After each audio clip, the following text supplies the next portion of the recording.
So finally आमचा plan झालेला आहे उज्जैनला जाण्यासाठी.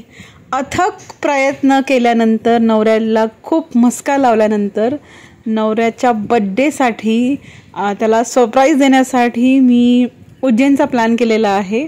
आणि मस्तच आम्ही फायनली गेलेलो आहोत उज्जैनला आणि खूप धमाल करणार आहोत उज्जैनमध्ये. सो मंडळी नमस्ते, मी आहे स्वाती आणि तुम्ही बघत आहात माझा हा चॅनल, ज्याचं नाव आहे स्वाती की. माझ्या या चॅनलला लाईक शेअर सबस्क्राईब करा नक्कीच विसरू नका, तुम्हाला जर व्हिडिओ आवडला असेल तर. फायनली आमचा प्लॅन झालेला आहे उज्जैनला जाण्यासाठी. तर तुम्ही बघत आहात मी सध्याला पोहोचलेली आहे चिंचवड रेल्वे स्टेशनला, कारण तिकीट आहे आमचं पुणे स्टेशनवरून. परंतु आमचं चिंचवड मला घरापासून जवळ असल्या कारणाने चिंचवडला आलेली आहे. अवघ्या 10 ते 15 मिनटावरती चिंचवड आहे. तो चिंचवडला माझी अराऊंड गाडी होती 3:50ला आणि ती निघणार होती पुण्यावरून ऑलमोस्ट 3:20ला. सो मला चिंचवड जवळ होतं, चिंचवडला आली होती आणि इथूनच गाडी निघाली. सो फायनली गाडी पण आम्हाला भेटलेली आहे उज्जैनला जाण्यासाठी. तर अराऊंड गाडीचं तिकीट जे आहे 490 रुपये आहे स्लीपरचं आणि ऑलमोस्ट 15 तासांचा हा प्रवास आहे. तर तुम्ही हा माझा जर पूर्ण व्हिडिओ बघितला तर नक्कीच उज्जैनला जाण्यासाठी काय काय करावं लागेल आणि किती तिकीट आहे, प्रवास कसा करायचा याबद्दल पूर्ण माहिती तुम्हाला मी देणार आहे की कशा प्रकारे तुम्ही धमाल करू शकता विथ फॅमिली. तर हा नजारा आहे जाण्याचा. जाताना जेव्हा आम्ही लोणावळ्यावरनं गाडी गेली होती लोणावळा, त्याच्यानंतर कर्जत मुंबई आणि सुरत त्या मार्गे गाडी जाते. सो गरमी आता सध्याला खूप गरमी आहे, पाऊस तिथे सध्याला नाही आहे उज्जैनला. जाताना सुद्धा मला मुंबई जशी लागली तशी गरमी स्टार्ट झाली होती. सध्याला आपल्याला पुण्यामध्ये इतका पाऊस सध्याला तरी नाही आहे, त्यामुळे थोडंसं गरमी जाणवत होती. तर हा नजारा तुम्ही बघत आहात लोणावळ्यानंतरचा नजारा आहे.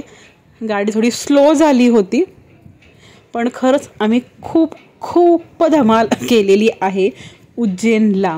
मी व्हॉइस ओव्हर करत आहे कारण मी व्हिडिओ घेताना व्हॉइस टाकलेला नव्हता. सो हा आहे बग्गी आणि ही मी. सो गाडीत बसल्यानंतर थोडं फोटोशूट केला आणि व्हिडिओ काढले होते आम्ही. खूपच धमाल केली.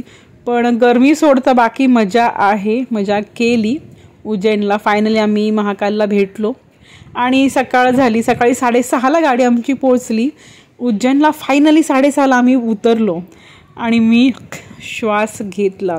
तर मी सांगेल तुम्हाला नक्की की जाताना तुम्ही स्वतःचं टिफिन घेऊन जावा. गाडीत खायला इतकं काही फारसं चांगलं भेटत नाही, सगळ्यांना माहीत आहे. भरपूर पैसेही जातात आपले. आणि मस्तच आम्ही फायनली तिथे उतरलो. उतरल्यानंतर सगळे रिक्षावाले कुठे जायचे, हॉटेल हवं आहे का विचारतात. पण मंडळी तुम्हाला मी सांगेल, रिक्षावाले पण तुम्हाला माहिती आहे कुठल्या पण शहरात जर तुम्ही जाल तिथे तुम्हाला फसवतातच. म्हणजे असे क्वचित लोक असतात की जे फसवत नाहीत. तर मी म्हणेल की तुम्ही तुमचं हॉटेल आधीच बुक करा. नाही बुक केलं तरी तिकडे गेल्यानंतर तुम्ही घेऊ शकता हॉटेल. कमी अमाऊंटवाले पण आहेत, चांगल्या अमाऊंटवाले पण आहेत, भरपूर अमाऊंटवाले तर इथे फायनली उतरल्यानंतर रिक्षावाल्यांनी काय केलं तुम्हाला सांगते, गंमत सांगते मी काय झाली. इथे बग्गी आणि मी, ही ऑटो आहे, ही नॉर्मल आपल्यासारखी ऑटो आहे, ग्रीन कलरची असते. तर बग्गी तिथे उतरल्यानंतर थोडा आमचा घोळ झाला हॉटेलमध्ये. पण नंतर तिथेच आम्ही हॉटेलमध्ये थोडंसं आम्ही ब्रेकफास्ट करत आहोत. मी नक्कीच काय घोळ झाला ना मी तुम्हाला नक्की पुढच्या व्हिडिओमध्ये सांगेन. तर आता हा व्हिडिओचा कंटिन्यू तुम्ही बघत राहा. व्हिडिओ आवडला असेल तर तुम्ही लाईक शेअर सबस्क्राईब करा. हा हॉटेलला इन केल्यानंतर रूम भेटली नाही, त्यानंतरचा हा नजारा आहे. तेव्हा आम्ही ब्रेकफास्ट करायला आलो होतो हॉटेलच्या बाहेर, आम्हाला रूम भेटली नव्हती. तर आम्ही काही पोहे खाल्ले, एक समोसा घेतला आणि दोघांनी पोहे खाल्ले. पोहे अगद्या 10 रुपयाला पोहे होते, 10 रुपयाला समोसा होता आणि खूप मजा केली आम्ही.